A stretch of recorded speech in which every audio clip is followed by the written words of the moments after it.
இப்போ சொல்கிறேன் பாருங்க.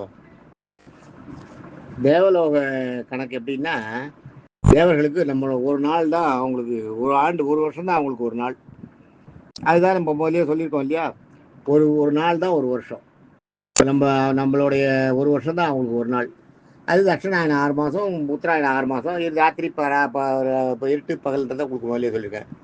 அந்த வருஷம் இருக்கே, அந்த வருஷம், அந்த மாதிரி வருஷம் தேவர்களோட வருஷம் 12,000 வருஷம் சேர்ந்ததுன்னா கலியுகம். 24,000 வருஷம் சேர்ந்ததுன்னா அது வந்து துவாபர யுகம்.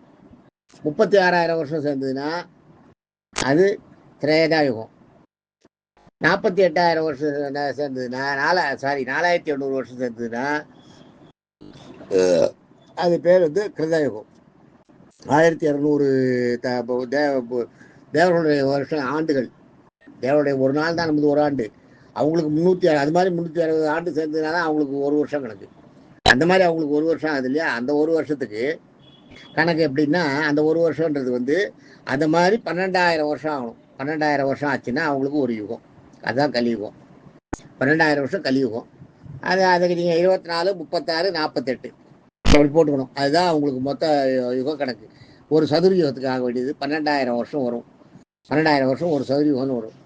இந்த 12,000 வருஷத்தை வச்சு தான் நம்ம கணக்கு பார்க்கணும். இந்த 12,000 வருஷம் கலியுகம். இந்த 12,000 வருஷத்தையும் நீங்கள் என்ன இது மாதிரி இந்த 12,000 வருஷம் இருக்குது பார்த்தீங்களா, இந்த ஒரு சதுரயுகம் சேர்றது, இது வந்து இந்த ஒரு சதுரயுகம், இதில் வந்து 1000 சதுரயுகம் சேர்ந்தது ஒரு கல்பம். 1000 சதுரயுகங்கள் சேர்ந்தது ஒரு கல்பம். ஒரு கல்பன்றது பிரம்மாவோட ஒரு நாள். பிரம்மாவுடைய ஒரு நாள் கல்பன்றது பிரம்மாவுடைய ஒரு நாள். ஞாபகம் வச்சுக்க. இந்த ஒரு நாளைக்கு 1000 சதுரயுகம் சேரணும். 1000 சதுரயுகம் இந்த ஒரு நாளை ஆள்றதுக்கு பிரம்மா என்ன பண்ணியிருக்கார், இந்த பிரம்மாவோட இந்த ஆயுசு இருக்கு இல்லையா, இப்போ நாள் கணக்கில் இருக்கு இல்லையா, அதில் ஒரு மாதத்துக்கு வந்து 30 கல்பம். பிரம்மாவோட ஒரு நாள் தான் இப்போ சொன்னேன் இல்லையா, அந்த 1000 சதுரயுகம் சேர்ந்தது.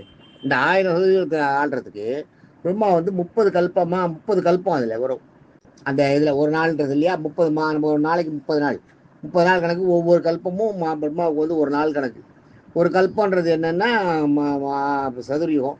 எத்தனை 1000 சதுரயுகம். இந்த ஒரு கல்பத்தை ஆடுறதுக்கு என்ன பண்ணுறார் இப்போ பிரம்மா, இந்த பீரியட் ஆடுறதுக்கு ஒரு மனுவையும் ஒரு இந்திரனையும் படைக்கிறார். அது மாதிரி படைச்சது இப்போ நடக்கிற 51வது இந்திரன், இவன் பேர் வந்து புரந்தரான்னு பேர். இந்த இந்த மண்வந்திரத்தில், அதாவது நம்மளுக்கு இப்போ என்ன வைவச மண்வந்திரம் நடக்கிறது, இந்த மண்வந்திரத்தில் இது 51வது பிரம்மா. இது மாதிரி இந்த மாதிரி பிரம்மா இந்த இதை படைக்கிறார் பாருங்க. 14 மன்வந்திரத்தை படைக்கிறார். 14 மன்வந்திரம், 14 இந்திரனையும் படைப்பார், 16 பிரம்மாவையும் படைப்பார், 14 இந்திரனையும் படைப்பார், 14 மனுவையும் படைப்பார். அந்த 14 நம்மளுக்கு வந்து இந்த 7வது மன்வந்திரம் இது. இந்த மன்வந்திரத்துக்கு தான் உங்களுக்கு நம்ம பார்த்து சொன்னேன், வைவச மன்வந்திரன்றது. இந்த மன்வந்திரத்தை சேர்ந்தது தான். இது மாதிரி இந்த மன்வந்திரம் முடிஞ்ச உடனே இந்த மாதிரி ஒரு இது முடிஞ்சுன்னா பிரம்மாவுக்கு ஒரு நாள் ஆகும். பிரம்மாவுக்கு வயசு 100. பார்த்துக்கோ, அதை கணக்கு பார்த்துக்கோ. பிரம்மாவுக்கு வயசு 100. ஒரு பகல் முடிஞ்சு இந்த 14 மன்வந்திரம் நடக்குது பாருங்க. ஒரு நாளில் இப்போ ஒரு பகல் முடிஞ்சு ஒரு ராத்திரி வரத்துக்குள்ள நடுவில் ஒரு கேப் இருக்கும்.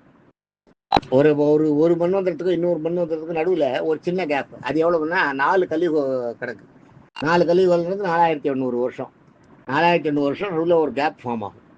இந்த கேப்பை 15 வருஷம் சேர்ந்தது இல்லையா, 14 மன்வந்திரம் முடிஞ்சு மறுபடியும் வரணும் இல்லையா, ஒரு நாள் பிரம்மாவுக்கு முடியறதுக்கு. இந்த ஒரு நாள் வரத்துக்கு இந்த 15 கேப் ஃபார்ம் ஆகும். இந்த 15 கலியுகம் 4 நாள், ஒரு 15 இதுக்கு 4 நாள் சேர்த்து என்ன எடுத்தீங்கன்னா 60 கலியுகத்தோட கணக்கு. 60 கலியுகத்துக்கு உங்களுக்கு பார்த்தீங்கன்னா 7,200 வரும். அதை 14ஆல் நீங்கள் மல்டிப்ளை பண்ணணும். பண்ணிங்கன்னா 6ன்னு உங்களுக்கு அது வந்து முடியும். 6 அதை உங்களுக்கு 4 இல்லையா, ஒரு 4 கலியுகம் வந்து 12 × 4, 12, 48. 48 இன்ட்டு நீங்கள் எத்தனை இந்த 15ஆல் பெருக்கணும். அந்த மாதிரி பெருக்கிட்டு இந்த அதை வந்து சதுரயுகமாக பார்த்தீங்கன்னா 12,000ஆல், சதுரயுகன்றது 12,000 இல்லையா, 12,000ஆல் வகுத்தீங்கன்னா 6ன்னு வரும். இந்த 14 மன்வந்திரத்துக்கு பார்த்தீங்கன்னா ஒருத்தருக்கு 71 பிரம்மாவோட நாள். 71 நாள், பிரம்மாவோட 71 நாளை கணக்கு போட்டிங்கன்னா உங்களுக்கு எத்தனை வருஷம் வருதோ அது கூட இந்த 6 சேர்த்திங்கன்னா சேர்ந்துடும். அது சேர்த்திங்கன்னா பிரம்மாவோட ஒரு நாள் கணக்கு. அதுதான். அதே மாதிரி பிரம்மாவுக்கு 100 வயசு. நம்ம அது வரைக்கும் போனா பிரம்மாவோட வயசு என்னன்றது தெரிஞ்சுக்கிறதுக்கு தான். இப்போ நம்ம சங்கல்ப மந்திரத்தை அடுத்தது பார்ப்போம். இப்போ பார்க்கும்போது தான் உங்களுக்கு அது புரியும் என்னன்றது. தேங்க்யூ. நான் இப்போ அடுத்த இன்னொரு பாட்டை ஏன்னா மொத்தமாக ஃபார்வர்ட் பண்ணல, அடுத்த பாட்டில் வந்து சங்கல்ப மந்திரத்துக்கு அர்த்தம் சொல்கிறேன்.